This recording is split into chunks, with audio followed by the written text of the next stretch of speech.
روزانہ ایسے اسلامی واقعات سننے کے لیے ہمارے چینل کو سبسکرائب ضرور کریں۔ دوستوں، حضرت ہود علیہ السلام نے اپنی قوم کو راہ راست پر لانے کے لیے بڑی جد و جہد کی، لیکن قوم عاد کے لوگ آپ کو جادوگر اور سحر زدہ شخص خیال کرتے تھے، جنہیں ان کے پتھر کے باطل خداؤں نے دیوانہ بنا دیا تھا۔ بالآخر وہ لمحہ بھی آ گیا کہ جب حضرت ہود علیہ السلام نے بارگاہ الہی میں دعا فرمائی کہ اے میرے پروردگار، انہوں نے مجھے جھوٹا کہا ہے، اب تو میری مدد کر۔ فرمایا، اے نبی، یہ تھوڑے ہی عرصے میں اپنے کیے پر پچھتانے لگیں گے۔ اللہ تعالیٰ نے اپنے نبی کی دعا قبول فرمائی اور قوم عاد پر عذاب کی ابتدا ہو گئی۔ بادلوں کے فرشتے کو حکم ملا کہ اب بارش نہ برسائی جائے۔ چشموں کے فرشتوں کو حکم ملا کہ ان کے چشموں اور آبشاروں کو خشک کر دو۔ دیکھتے ہی دیکھتے شادابی ویرانی میں بدلنے لگی، مویشی مرنے لگے، پھل اناج ناپید ہو گئے۔ پوری قوم خشک حالی کا شکار ہو کر بدحال و پریشان ہو گئی۔ یہ سلسلہ مسلسل 3 سال چلتا رہا۔ نبی سے قوم کی یہ پریشانی دیکھی نہ جاتی تھی۔ مسلسل واعظ و نصیحت کرتے رہتے اور فرماتے کہ اے میری قوم، اپنے پروردگار سے بخشش مانگو، پھر اس کے آگے توبہ کرو، وہ تم پر آسمان سے بارش برسائے گا اور تمہاری طاقت و قوت میں اضافہ فرمائے گا، اور دیکھو تم گناہگار بن کر رو گردانی نہ کرو۔ کہنے لگے، ہود، تم ہمارے پاس کوئی دلیل ظاہر نہیں لائے، ہم صرف تمہارے کہنے سے نہ تو اپنے معبودوں کو چھوڑنے والے ہیں اور نہ تم پر ایمان لانے والے ہیں۔ ہم تو یہ سمجھتے ہیں کہ ہمارے کسی معبود نے تمہیں آسیب زدہ کر کے دیوانہ کر دیا ہے۔ اس زمانے میں یہ دستور تھا کہ قوموں کو جب کوئی مشکل آ گھیرتی تو وہ بیت اللہ شریف جا کر اللہ کے آگے آہ وزاری کرتے اور ان کی مشکل رفع ہو جاتی۔ یعنی کافر قومیں بھی اس حقیقت کو تسلیم کرتی تھیں کہ اس ارض و سما کا مالک ایک لافانی قوت موجود ہے۔ چنانچہ قوم عاد کے 70 کردہ افراد مکہ مکرمہ پہنچے، جہاں قوم عمالیق کے معاویہ بن بکر کی حکومت تھی۔ معاویہ کی ماں کا تعلق قوم عاد سے تھا۔ معاویہ نے ان کی خوب آؤ بھگت کی۔ وہ لوگ 1 مہینے تک وہاں رہے اور بارش کے لیے دعائیں مانگتے رہے۔ دعا کروانے والے سردار کا نام عقیل بن عنبر تھا۔ اللہ تعالیٰ نے ان پر 3 رنگوں کے بادل بھیج دیے، سفید، سرخ، سیاہ۔ پھر آسمان سے ایک ندا آئی کہ ان میں سے ایک کو منتخب کر لو۔ قیل نے سیاہ بادل کو پسند کر لیا کیونکہ وہ خوب بارش برسانے والا تھا۔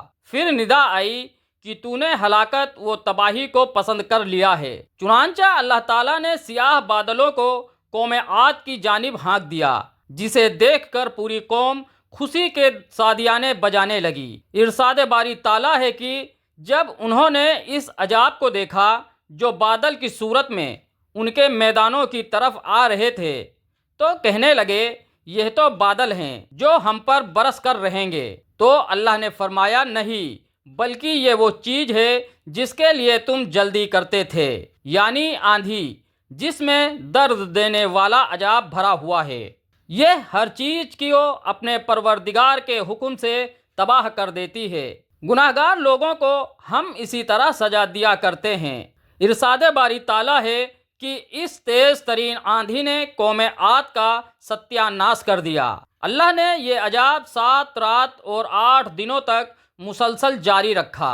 اس آندھی نے کسی جاندار کو زندہ نہیں چھوڑا۔ غاروں، پہاڑوں، گھروں، محلوں اور قلعوں کے اندر سب کو فنا کر ڈالا۔ حضرت ابن عمر سے مروی ہے کہ حضور اکرم صلی اللہ علیہ وسلم نے فرمایا، وہ آندھی جس کے ذریعے قوم عاد ہلاک ہو گئی تھی، اللہ نے ان کے اوپر صرف انگوٹھی جتنی جگہ کے مثل ہوا کھولی تھی۔ اللہ تعالیٰ نے اس خوفناک آندھی سے حضرت ہود علیہ السلام اور ان کے ساتھیوں کو محفوظ رکھا، کیونکہ انہوں نے اللہ کے حکم سے حجیرہ نامی ایک بستی میں پناہ لے لی تھی۔ چنانچہ عذاب ان تک نہیں پہنچا اور وہ امن و سکون سے رہے۔ ایک مرتبہ حضرت عائشہ صدیقہ نے حضور صلی اللہ علیہ وسلم سے دریافت کیا، یا رسول اللہ صلی اللہ علیہ وسلم، لوگ تو بادل دیکھ کر خوش ہوتے ہیں کہ اب بارش ہوگی، لیکن آپ کے چہرے مبارک پر تشویش کے آثار نظر آ جاتے ہیں۔ آپ نے فرمایا، عائشہ، اس بات کی کیا ضمانت ہے کہ اس بادل میں عذاب نہیں ہوگا؟ جبکہ قوم عاد ہوا کے عذاب سے ہلاک کر دی گئی تھی۔ اس قوم نے بھی بادل دیکھ کر کہا تھا کہ یہ بادل ہیں جو ہم پر بارش برسائیں گے۔ پروردگار عالم نے قرآن کریم میں قوموں کی تباہی کے جو واقعات بیان فرمائے ہیں، ان کا اصل مقصد ہی یہ ہے کہ بنی نوح انسان اور خاص طور پر امت مسلمہ ان سے سبق حاصل کرے۔ اللہ نے قوم عاد کو طاقت و قوت، مال و دولت، شان و شوکت سمیت دنیا کی ہر نعمت عطا فرمائی، لیکن جب اس نے نافرمانی کی، اپنے نبی کی بات ماننے سے بار بار انکار کیا، تو اللہ نے اسے نست و نابود کر دیا۔